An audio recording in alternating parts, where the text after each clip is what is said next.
احنا متخصصين في الصناعات الهندسية.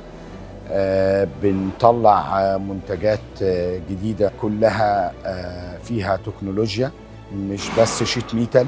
احنا اوريدي عملنا منتجات اضافت للسوق المصري، وحاليا دلوقتي يعني طلعناها للسوق العالمي بره. احنا بنعمل تكنولوجيا كاملة، بنكمل برودكت كامل نقدر نطلعه وننافس بيه الأسواق العالمية وندخله مصر ونقلل من عملية الاستيراد. وده كان الهدف بتاعنا والحلم بتاعنا في انفينيتي، ان احنا يبقى عندنا برودكت كامل طالع باسمنا، مش بس لوحات مصنعة فيها شيت ميتال.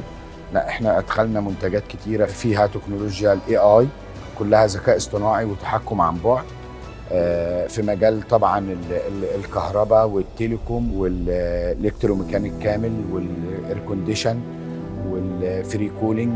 وبقى عندنا منتج بتاعنا صناعه مصريه 100% انفينيتي. المصنع بينتج كل لوحات الكهربية شيت ميتال جميعه، صناديق الحريق وكل حاجة. والحمد لله احنا اشتغلنا في الكباين كتير، وان شاء الله يعني عايزين بالمنتجات بتاعتنا ندخلها السوق المصرية ونغزو السوق المصري كله. أنا كوليد دخلت الصناعة سنة 2007 بعد ما اتخرجت من الكلية.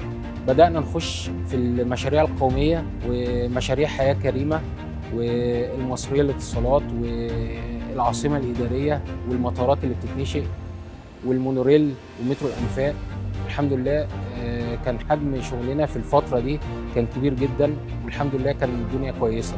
من حوالي 4 سنين كده اتعرفت على شركة انفينيتي، دخلنا مع بعض مشاريع كتيرة وكنا بنتقابل في مشاريع كتيرة وخاصة مشاريع حياة كريمة. الحكاية بدأت من حوالي أكتر من سنة ونص. كان عندي فكرة ما كنتش عارف أطبقها إزاي، وحاولت بقدر الإمكان أشوف حلول ليها خارج مصر وما قدرتش. فتواصلت مع أحد الأصدقاء، والمفاجأة إنه قال لي إن في مصنع موجود في مصر يقدر ينفذ النوع ده من الأفكار. فما كنتش مصدق بصراحة.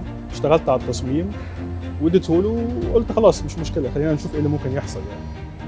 فالمفاجأة إنه رجع لي بعد 3 شهور بالتصميم متنفذ على أكمل وجه، فما كنتش مصدق.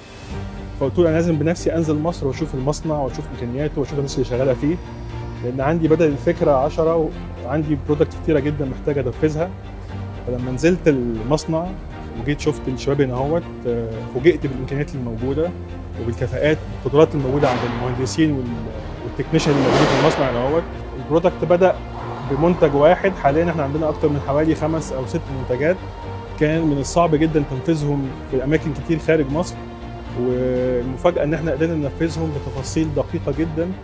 وحاليا المنتجات دي موجودة في أكتر من 3 أو 4 دول خارج مصر وأكيد داخل مصر.